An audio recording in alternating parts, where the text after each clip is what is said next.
ሰላም ውድና የተከበራችሁ የጅብሪል ቲዩብ ቤተሰቦቻችን በያላችሁበት ሰላማችሁ ይብዛልን እያልኩ ለዛሬው ይዘንላችሁ የመጣነው ወቅታዊ ትንቢታዊ ፕሮግራማችን ሼህ ሁሴን ጅብሪል ከ200 ዓመታት በፊት ስለ ሰባተኛውና ስምንተኛው መሪዎች የተናገሩት ትንቢትን በተመለከተ ነው። ኢትዮጵያ በሰባተኛውና በስምንተኛው መሪዎች ያላትን ደረጃና እጣ ፈንታ ትንቢት ተናግረዋል። ሰባተኛው ንጉስ ማን ነው? ስምንተኛውስ ማን ነው? የሚለውን በተመለከተ በዲቴይል እናያለን። ወደ ትንቢቱ ከመግባታችን በፊት ለቻናላችን አዲስ የሆናችሁ ቤተሰቦች ላይክ፣ ሰብስክራይብ፣ ሼር በማድረግ ይቀላቀሉን እያልኩ ቀጥታ ወደ ፕሮግራሙ እንገባለን። ውሸት እድሜ ሲያገኝ ልክ እውነት ይመስላል።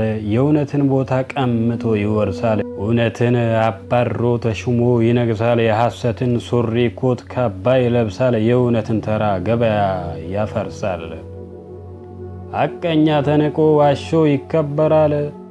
አባት ለልጆቹ ሌብነት ያስተምራል። አባቱን የናቀ እናቱን ይሰድባል።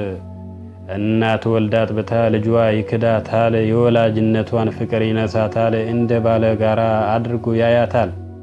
በአደባባይ ወጥቶ ልጇ ይከሳታል።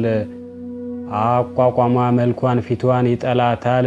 የስሟን መጠሪያ ፊደል ያሳጣታል። እናቱን ሲከዳ መንገዱን ይስታል። ተየት እንደመጣ አድራሻው ይጠፋል። ሌላ ሰው ለመሆን ሌት ቀን ይሞክራል። አይሳካለትም፣ ያው ደክሞ ይቀራል። ቤተሰብ የለውም ግን አገር ይመራል። ዘር እየቆጠረ ህዝብ ያስተዳድራል። አንዱ ሲያመሰግነው አንዱ ያማረራል። ተመስጋኝ ላመስጋኝ በጣም ያስቸግራል። ትናንት አሪፍ ያሉት ነገ ያባረራል። ባለስልጣን አቅፎት ሌባው ግን ይቀራል። አገሩን አይጠቅም ህዝቡንም ያከስራል። ደካሞችን አስሮ ወጣቱን ይገላል። በቤተሰብ አገር በህዝቡ ይፈርዳል። ዘር እየቆጠረ አገር ያስተዳድራል። ትናንት አሪፍ የተባለ ዛሬ ያባረራል ያሉት በጣም የሚገርም ነው። ደካሞችን አስሮ ወጣቱን ይገላል። በቤተሰብ አገር በህዝቡ ይፈርዳል። እውነት ተናጋሪ ሰው ፊት ይዋረዳል። የሚሰማው አጥቶ ጨርቁን ጥሎ ያብዳል። ሐቅ ዋጋውን ያጣል፣ ተመኑ ይወርዳል። ሰው ገንዘብ አምልኮ ለገንዘብ ይሰግዳል። አገር ቤተሰቡን በገንዘብ ይሸጣል። አገር እየሸጠ በህዝብ ይነግዳል።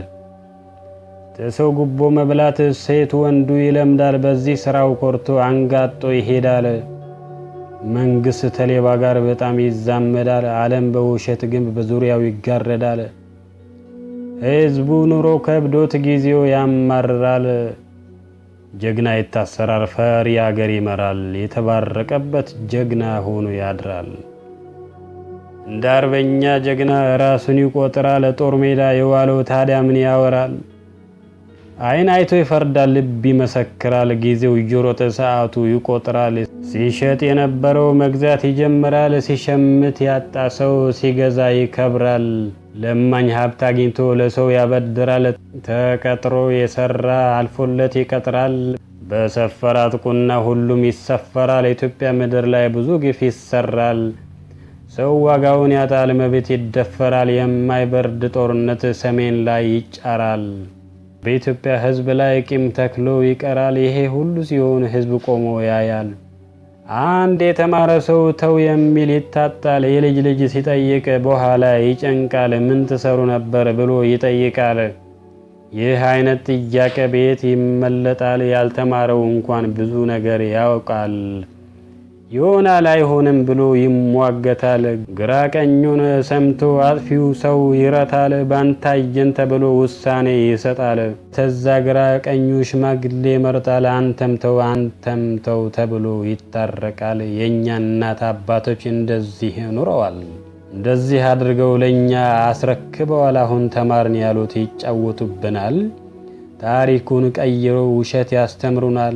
በወሬ በውሸት ያደናግሩናል። የማናውቀው ታሪክ ይነበብልናል። ታሪኩን መቀበል ማዳመጥ ከብዶናል። ታሪኩ ወረርሽኝ በሽታ ሆኖናል። ብዙ ሰው ተመቶ በውሸት ተገሏል። ግማሽ አካላቱ ወድቆ ተበላሽቷል። እንደ ሞተ ዘመድ አስረው ቀብረውታል። ምን ይባላል ይሄ? ኢትዮጵያን ጠልተዋታል። ምን ትሆነዋለች? ምን ያረግላታል?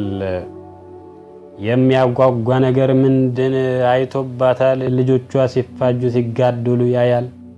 ያዝን እንደሆነ እንጂ ሌላ ምን ያደርጋል? በሚሰሩት ስራ በልጆቿ ያዝናል። እድሜዋ ሳያንሳት ሰላም ይቸግሯታል። ይዘገያል እንጂ ይሄ ጊዜ ያልፋል። ወደ መጨረሻው አንድ ልጅ ይመጣል። ኢትዮጵያን አስታሞ ጥሮ ያድናታል። ችግር ድህነትን ያባርላታል። ጥቁሮች ሲደሰቱ አረብ ይጠሉታል። አረቦች ሲፈሩት ነጭ ይዝትበታል። ነጮቹ ሲሩቁት ቻይኖች ያቅፉታል። አለንህ እያሉ ያደፋፍሩታል። ገና እንደጀመረ መግለጫ ያወጣል። በኢትዮጵያ ሀብት ላይ በውሃው ይዘምታል። አንድ ሁለት ብሎ ወንዞችን ይቆጥራል። ምንድነው በኢትዮጵያ ላይ የሚሰራው ይላል። ግብጽና ሱዳንን ደጋግሞ ይጣራል። የማያዳግም ቃል ውሳኔ ያበስራል።